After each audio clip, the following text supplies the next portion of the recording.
Thanks for tuning in to Steel City Football, the 4-1-2. It's a great day to be a Pittsburgh Steeler. Let's jump right in. So George Pickens, he never disappoints. Just when you think he can't get any dumber, he just always seems to outdo himself. I don't think he can count to 6. Let's jump into the video and go from there. Now he's got the Bobby Belt headphones on that head, bro. Let me flip this headset on right now, and here he is, his first year with the Cowboys. Cowboys got the steal of the trade market this year, sending a third for him. Yeah. And he's on the Wild Fork Foods hot seat, wildforkfoods.com, elite game day grilling favorites. Yes, and a sir. good afternoon, sir. How the heck are you? I'm doing good, man. Can't complain. Cali's weather is great. Oh, yes. Absolutely gorgeous. How hot were training camps in Don't worry. This whole nice George, and he's a good guy, it'll wear off in about 3 months. Pittsburgh? Oh, they get a little hot because it's earlier in the year, but you definitely know it gets really cold. Right. Yeah. What's worse, playing in the frigid, freezing, what the hell, cold temperatures, or that super hot? Frigid, definitely. Because we running routes, your feet, your toes are froze, the ground's froze. See what I mean? So definitely probably cold is worse. What do you think of the guys that go out there, like if it's a cold? George, I don't know who your handler is to make you money with endorsements. Obviously you don't care about money because you were in a contract year with the Steelers. Could have got the DK Metcalf money, but you couldn't behave yourself for 16 weeks. I don't know who your agent is and your handlers, right? But let me give you some good advice as a professional. Take the hood off your head. Stop the little kid routine with the backpack. Maybe people want to give you commercials and sponsor deals, and it would help you to be a little professional. I know this is difficult for you. Cold game, and like a lot of the offensive linemen will go shirtless. Yeah. I mean those people are insane. Yeah, it's a mentality thing. They're trying to break it. But honestly, they're cold. You know they're freezing. Yeah, like how cold was that game last year? Was that against Cleveland where Winston's doing snow angels? Yeah, games like that. It's games like that. It's later in the year where you can't even. We're just running the ball now because we can't even. Honestly, Q can't see the snowfall. So you're just. It messes up the gameplay. Honestly. Okay, so you don't like it because everybody's talking about everybody should have a dome stadium. Yeah. Are you in agreement with that? I agree with that. I feel like everybody should have a dome stadium with inside grass. Oh, I like that. He's not man enough to play in the cold. That's his problem. You know, he's not man enough to block. He's not man enough to play in the elements because that's who George Pickens is. And don't worry, Cowboy fans, you're about to find out the hard way. Some grow lights in there. Yeah. So how do you make these catches? Yeah, you know, that's what I want to know. Were you like born like Spider-Man style to go get them, or is this something you got to work on constantly? Like how? Honestly, my whole life I've been always kind of gifted, thanks to God. But like, I kind of do work on it too, just the minutiae. He's a legend in his own mind. Don't worry, Cowboy fans. He'll make one outstanding catch, and then he'll disappear for 4 games. He won't show up to practice on time, and better yet, he won't show up to games on time. But he's a legend. George is a legend in his own mind.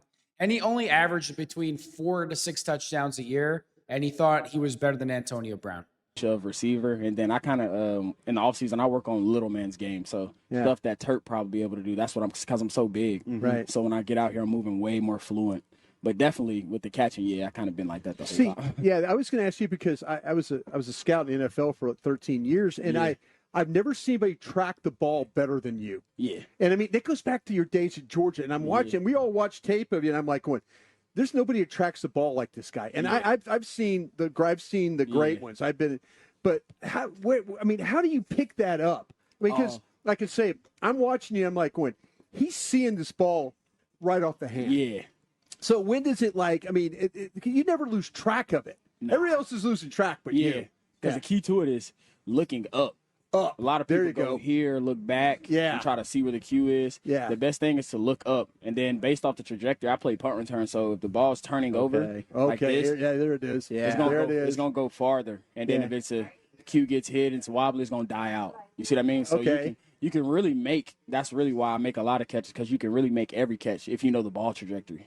How much do you feel the science, dude. Yeah, this that's is smart. incredible. This is next level. Yeah, how much do you feel the defender when you're doing this? I mean, do you It's just so incredible. You actually learn that playing street football when you're growing up as a kid. And if you play enough, it's just it's like second nature. But hey, I mean, whatever. I don't know what these media people do in their time as a child. I mean, do you just have that sense of where he is on your body? Yeah. To be able to track and then to be able to contort the way you do. Yeah, while the DB is on you, kind of want to have your body as, I say, dead as possible. It's like you see what I mean? So he never knows what you can actually stop. You can run a stop route. He'll never know what route's coming. But as far as the ball trajectory, he also won't know when you're catching it because he's like, are you? You see what I mean? And with me knowing the trajectory. See, as a defensive back, you got to have a clock in your head too.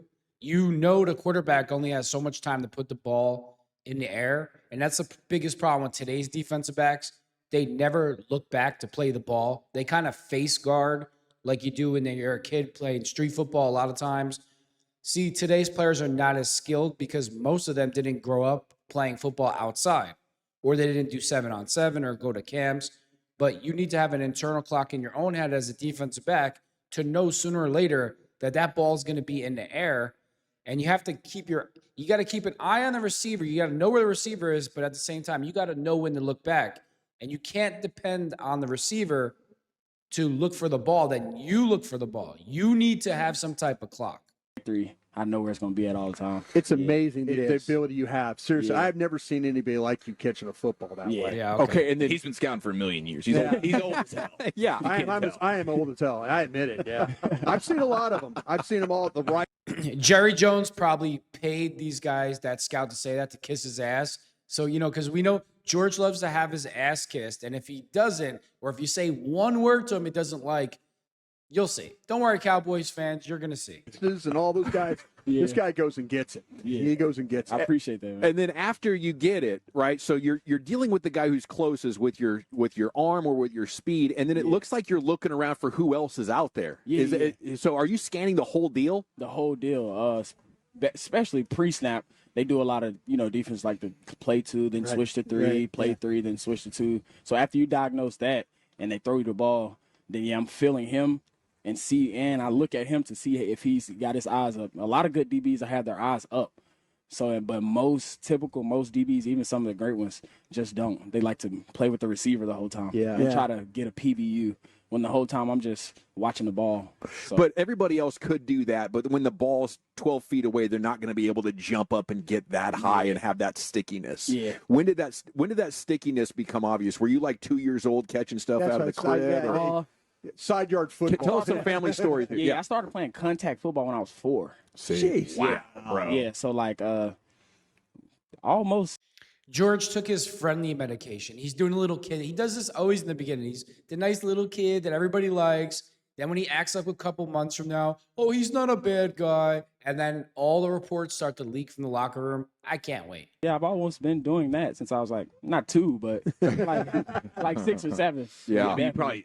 How big are your hands, dude? Oh my gosh! Look at that. George, you should give acting a try. You're a great actor. Then my dad played basketball, so There we go. yeah so See, conglomerate of stuff. the thing that I think that we're excited as Cowboy fans and as followers is we can see them getting you the ball on the move. See, everybody talks about deep threat. I'm like, Hey, we saw it today. That was nice. I'm just saying, get the ball to this guy on the move. I mean, if you throw it in front of him, he is going to make some people miss. Yeah. He's going to make some people miss. And that's what I'm excited about you being in this offense. Me too, yeah. Shoddy and those guys getting you and letting you run some of those routes where they throw it in front of you and then you, boom, get that thing and go up the field. Me too. A lot of more digs. There you go. That's what I feel like. And not just here, a lot of other teams, they don't, you know what I mean? They don't want to implement it because you got a running back, you got this. But the Cowboys run a lot of digs. They run a lot of, and it's all off Dak. It's what he likes. Sure. So definitely on the move, let alone the deep ball. That's this guy's. He's praising Dak now, but don't worry. When he doesn't get the football and CD Lamb goes for 8 catches and 200 yards and they win the game and they win, you'll see the real George. Don't worry, it's coming. Going to kill him making plays on the move. The relationship with you and CD, I mean, it's infectious to just watch the way that you guys play off each other. So, I mean, was it instant chemistry between you guys, and how can you really benefit to grow each other's games? Yeah, it kind of was instant chemistry when I met him. Just the type of person he is. He's kind of just like me personally, but we're all about our business. You know what I mean? When we get on the field, George, you're anything but your business. You're just delusional, George. You're delusional. long that connection is gonna make us, better. Yeah, so I was already coming in with that mindset. I always, wanted to meet him. I wanted to meet all the other guys because that's gonna make us super different. And I've been watching the Cowboys for years. I always wanted to see them back in the Super Bowl. That's why they're so legendary. Yeah. For that reason. See what I mean? So I always wanted to see them back in the Super Bowl. I love it, man. George Pickens with us here on the Fan. What nickname wise? I'm seeing a lot of GP3. Yeah, we're gonna roll with that one. We like that, right? Yeah. GP3, yeah. All right, GP3 on the Fan for the first time For sure. in history, which is just absolutely fantastic. You were talking about the ball trajectory in Cowboys history. We know, boys, who had the best balls. Troy. Troy had the best balls. How do you rate Dax? I rate Dax his is up there definitely. Troy, I see why you guys say Troy because it was night and day. Yeah. But And that goes from the playmaker Michael Irvin himself. Yeah. Mike Then you had Mike. So but Dak is definitely up there. Yeah, You know, he's definitely up there. When Dak, in one of Dak's media sessions, he talked about how you impressed him by knowing his college stuff. Yeah. You just mentioned Troy's stuff. Yeah. Where do you learn about the history of football? I've been watching football for a while. I think since, like I said, I've been playing contact since I was 4. So, I've always known guys, even in his era, who were, really, really good. Yeah, Even the 20s? Yeah. 1800s football, man. Don Hudson rolling around out there with no face mask catching the ball. But nah, definitely, I watched a lot of football. My favorite receiver of all time is Randy. Yeah. Yeah. So, I've definitely Passed on him on a draft. Yeah.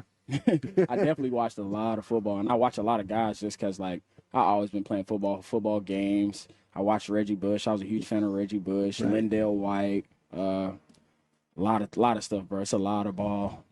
It's a lot of guys. Emmett. I watched a lot of Emmett Smith with my granddad my guy. at home. Michael, Dez. Yes. Dez was a phenom. Yep. Has he hit you up yet since you got to town? Yeah, I met him. Yeah, I met him. He's a cool dude. He was is just on the field though. He was just the definition of the word phenom. Yeah. You see what I mean? He could do was. everything. You see what I Right. mean? So I've definitely been watching for years. Tony Romo. well, I know one clutch thing. factor. I love Dez, and I was standing right there in that when he went up and when Oh, the Sam catch? Shields, I was on the sidelines yeah. right there, and when that ball went up, and I said, and he went and got it.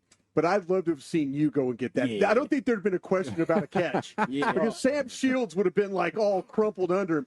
And George would have been Yeah, boom, way. and then it would have been GP3 might have scored. And, Yeah, and yeah. but Dez tried to extend it. I Yeah, mean, he he did. tried to, and He took I 3 could steps. see Yeah, him. yeah. I could see him catching it and just getting it to the line. I would like have that. tried not to fall. Yeah, see, that's Yeah. Dez. He was Sam was underneath him, and he kind of lost his balance when he went high pointed. Yeah. and then he just tried to and Sam kind of undercut him, and he lost his balance that way. But Yeah. I was standing right there when he made that catch. That was a crazy catch. crazy catch. In that moment, 4th and 2. Holy I thought I was watching that game live actually. Yeah. Like in 2010 or 11, something like that. I just love how you know ball. Yeah, You, yeah. you freaking know ball, bro. And he caught it, and I was like, I thought it was before the rules. Now, Yeah. I Yeah, bro. Yeah. definitely thought back then in 2000, that's definitely a catch. So the referee called it a catch. Crazy. Yeah. Referee were standing right there. He went Maintain over and marked it. control. He marked it, and then McCarthy challenged it. Only George, I love how you know ball, man. I just love he's a football player. What is he supposed to know? He definitely can't count because the Cowboys got 5 Super Bowls and the Steelers have 6, but the Cowboys are legendary and the Steelers aren't. No, just nothing's ever good enough for George or his dad. only challenge McCarthy won all year. Yeah. Only one he won all year. Yeah, crazy. If the 88 was open, would you have wanted to wear it? Oh, definitely. Yeah, I fit the frame. Yeah. You do. You do. So Yeah. definitely. Yeah. Are you a jersey swap guy? Yeah, After games? after the game? Yeah. Not really too much, but yeah, I definitely people I know, of course. Mm-hmm. I'll definitely switch with them, but not too much. You rooming with anybody out here? Oh no, I got my own room. There you go. Nice. Yeah. There you go. Going back to Georgia, I was just watching SEC Media Days. They Yeah. were talking about how terrible these SEC road locker rooms are. Yeah. And Brian's told us just how disgusting football locker rooms are in So I'm an general. LSU Yeah, guy. We ain't helping you. But like, so, we ain't helping you. what are we talking about here? Like, how bad are they? At Sanford Stadium, they ain't helping us either. Kirby no, I'm even telling said you. Georgia Yeah, sucks. yeah, it's bad. Ours is super bad because when you come to us, we don't want you to feel at home at No. all. And then the worst, honestly, the worst I've ever seen. I don't know if you guys been there, but Tennessee's Tennessee's bad. Tennessee's He's right. the worst. He's right. bro. He's right. Tennessee's is like people can't even. I think we had to change. like we had so many players changing at once. Yeah. Like we got group special teams go out, then punt goes out. They had to change in the hallway. Yeah. Like almost in front of everybody in the stadium. Yeah, they're the ones with the toilet that didn't even have the stall around it, bro. It's just wide open. No privacy. It was all brown. Like, ooh, crazy, bro. Hey, is anybody doing rookie performances? Are we doing the singing and that kind of stuff? Has anybody killed it? Nah, no one's done it yet. I think it's what's today? I think it's a couple of days. Like when we come back actually from the break. Yeah. I think that's when it starts. Did you do that in Pittsburgh? Did you have to do one? Yeah. I think I did with a group, and we were just I think we were mocking like all the coaches. We did our OC and stuff like that. And then here first, I think Coach said the guys are gonna sing first, so that's gonna be hilarious. Yeah. And then he said they could pick on him as well. That's kind of like the thing. So like, cool. I'm sure everybody's ripping him for that visor. Yeah. The visor and I don't think you've seen the flip flops yet. No. He's a flip He's flop hiding guy. the flip flops from us. Exactly. Yeah. Have you had one of these shoddy cocktails though? Is he serving these up? Yeah. I haven't. Got his own He drink. can't be preaching physicality though in flip flops. Not at all. Does this seem like a place you would want to make a permanent home, George? Oh yeah, most definitely. Yeah, most definitely. Because I watched the team for so long, and the camaraderie. Like I kind of understand the camaraderie more than I did in Pittsburgh. You see what I mean? Like even what you guys do, like the Cowboys is. He understands the camaraderie more in Dallas than in Pittsburgh. Well, guess who was the only person in the locker room out of 55 men that was unhappy, causing problems, hurting his team, not showing up for practice, showing up late for games? That was George Pickens. But it was everybody else's fault in the locker room other than George's. And now that he's with the Cowboys, everybody's so much better there. Don't worry, Cal. I can't wait to do the before and after. I'm going to bring up this video and then when it goes bad, and I can't wait. Like I said, they're known for the Super Bowl. Right. See what I mean? Like that's what they're known for. If they weren't known for that, then no one would care about the Cowboys. But they're known for that. Then the camaraderie of the people give that same energy. So the Steelers aren't known for Super Bowls? That's the point of my video. Steelers have 6, Cowboys have 5. And if Rashard Mendenhall doesn't fumble, you have 7. In my mind, it's still 7. I slip up all the time. But this is what you get from George Pickens. Everywhere else will be better. And don't worry, it's just going to all go bad. And I can't wait until it does. Energy, because they also want to see it again. So like, I think I definitely understand. No, Pittsburgh fans didn't want to see it again. Neither did the coaches. Neither did the players. Only George wanted to win a Super Bowl in Pittsburgh. Everybody else was causing problems, partying, had better things to do. George. Did more here, the people more here than I did up there. Because I'm from the South. That's, that's a whole nother deal. Like, Well, right on, man. I mean, we love to have you, and hopefully you feel understood as well. Now, let me just ask you from a business perspective, it probably makes sense to go have a huge season, right? Yeah. And then talk contract? Yeah, most definitely. Try to go. That's definitely like what I want to focus on first because money's everywhere. Money's all over the world. So I definitely want to try to, like I said, help them win, like get a Super Bowl. And I think that's kind of like, the Cowboys such a big brand, that kind of seeps in. You see what I mean? Like, you see what I mean? So, like, everybody eats. So if you just stick to the main thing, and try to. Well, the Steelers have fans. No, the Cowboys are a big brand, but the Steelers aren't. Just leave it to the delusional George Pickens. Really keep it on the gridiron, like how it used to be back in the day. Yeah, we'll definitely do something special. Yeah, how many brisket sandos deep are you since getting to town? I had brisket literally yesterday. Let's go. That's fantastic. And then in Texas, I had it. I was eating it like every other day. It's super good. Okay. You find some good brisket out here? Yeah. The tri-tip's the thing here, right? Yeah, tri-tip. That's what I had, If you had to have one food the rest of your life, you couldn't eat anything else, what food are you going for? Probably crawfish etouffee, if you know what that is. Yeah. I need to hook you up at a bowl. I'll bring somebody. I got a Louisiana background for you. Yeah. I'll take care of your etouffee. And what's playing in the George Pickens headphones, especially on a game day? Oh, bro. Whole bunch of stuff. Chief Keef. I even go Calvin Harris. Oh, okay. Yeah. I like Calvin Harris. Like before we actually get ready to go out and people just sit in the locker room for a minute. Yeah, I like Calvin Harris. Just to he makes you feel good. Maybe it's the drill music that's possessing George like a demon inside him to do all these things. Never know. Yeah. Ready to go tear some people up. Yeah. By the way, we voted CeeDee Lamb best teeth on the team. I think we have a George. It's a 1A, 1B situation. I don't know, man. Yeah, 1A, 1B and everything. 1A, 1B. Yeah. That'd be more of a blessing than the hands, dude. Those some pearly whites right I there. appreciate you. Lined up, looking good. There he is, George Pickens. George. GP3, Thank you, sir. Bravo, dude. Terrific stuff. Appreciate y'all. Welcome to the Cowboys. You know, I can't stand George Pickens and his dad because the entire city of Pittsburgh, the fan base, the coaching staff, everybody wanted George to be successful. Nothing was ever good enough. And don't worry, Cowboys fans, you're going to see the real Pickens in a few short months. Dak is going to be terrible. The offensive line is going to suck. The fans are going to be racist. It'll be the same old George. Don't worry. He never disappoints. And I predict that George Pickens will be out of the National Football League in less than 3 years. And with that being said, thanks for tuning in to Steel City Football, the 4-1-2.